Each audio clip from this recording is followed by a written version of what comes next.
In this week's episode of Seriously Fun Business TV, I introduce you to Max, the SFB mascot, and also talk about Euro 2016. Come on, England!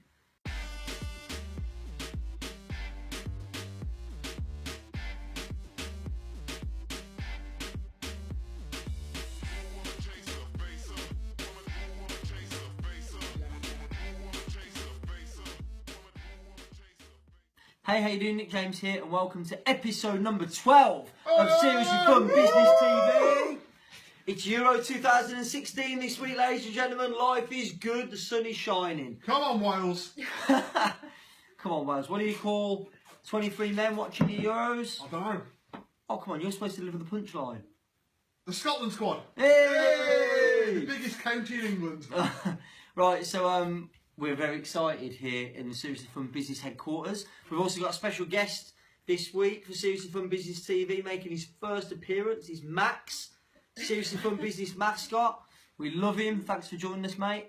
And so this week, there was a couple of things I wanted to talk to you about. The first one, it's all events based this week. I'm feeling in a very event place.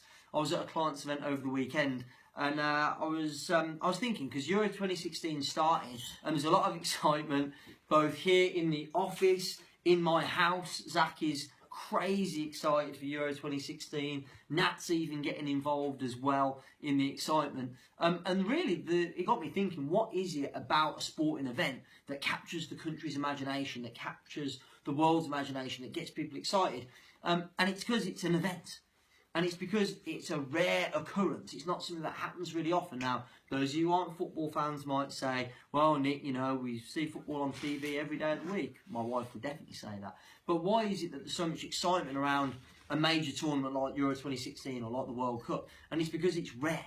And I think what that really means is because it's unique, because it stands out, because it doesn't happen very often. Of course, all of a sudden it gets a lot more attention. And I think your events are just like that. So if you run seminars, you run workshops, you run conferences of your own, first of all, if you're doing the same event every single month with nothing unique or different about it, sooner or later the market is going to get tired. It's going to get bored. It's all right, don't worry about Max. Max, you want to come and sit up here with me? There we go, mate. There we go. So what you want to think about is your event unique? Is it different? Hello. I'm not ready for it on the lips yet. Wow. We've got a lot of love here in this office, haven't we? A lot of love. So what you want to think is your event unique? Is it different? That's good, man. Is it unique? Is it different? Does it stand out from the crowd? And I think Euro 2016 does that, and that's why it's getting so much attention. It's also, you know, kind of, I suppose, football is like the biggest sport in the world. No offence to any rugby fans here. So you want to think about what's hot in your market. In the world of sport, football is, whether you love it or hate it, the most popular sport on the planet. And so, you know, it's going to get most attention when it has a major tournament. So relating this back to your events, think about how can you make your event unique, different, stand out? How can you make it a rare one-off, which of course a major tournament is in sport. Second thing I wanted to talk to you about today, I was at a client's event over the weekend, James Nicholson's Business Owner Success Summit, which is a great event, wonderful event. Thank you to everybody who attended and saw me there.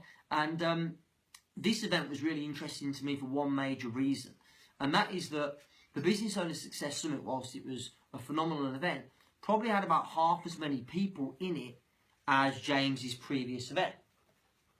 But it still made twice as much money in sales. So how is it possible? If it's all about getting bums on seats, how is it possible to have twice as many people, or half the amount of people, I should say, in the event, but make twice as much in sales? And it's because it's not about the number of bums on seats you get. It's about quality of people in the room. Or as one of my attendees at my events recently said, it's not about how many bums on seats, it's about the quality of bums that you get on seats.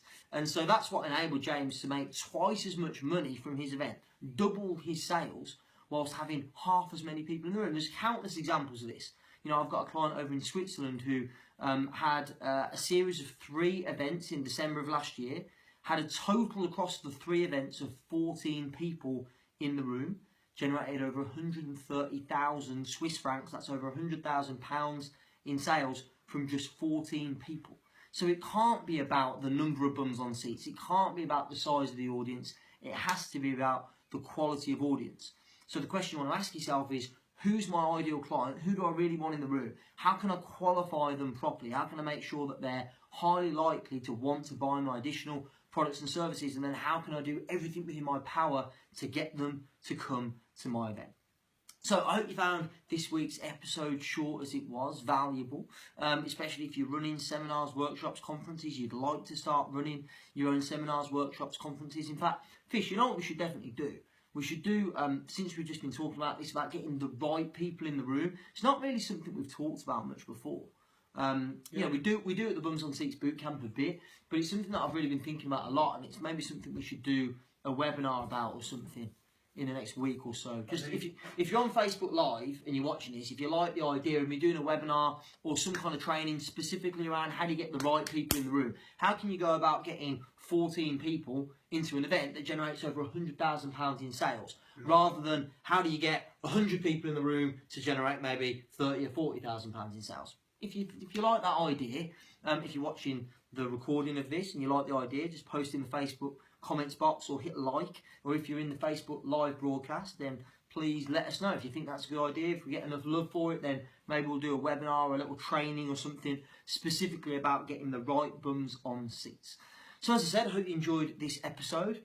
Thanks Max, the SFB Mascot, for joining us. Was very involved early on, now seems to have lost interest completely. I hope you enjoyed it. We're now going to take a time out to insert Big Fish's meme of the week. I've actually got the meme that I want in this week. I've seen it on Facebook. I've got the meme that I want to put in this week. Introducing Big Fish's meme of the week.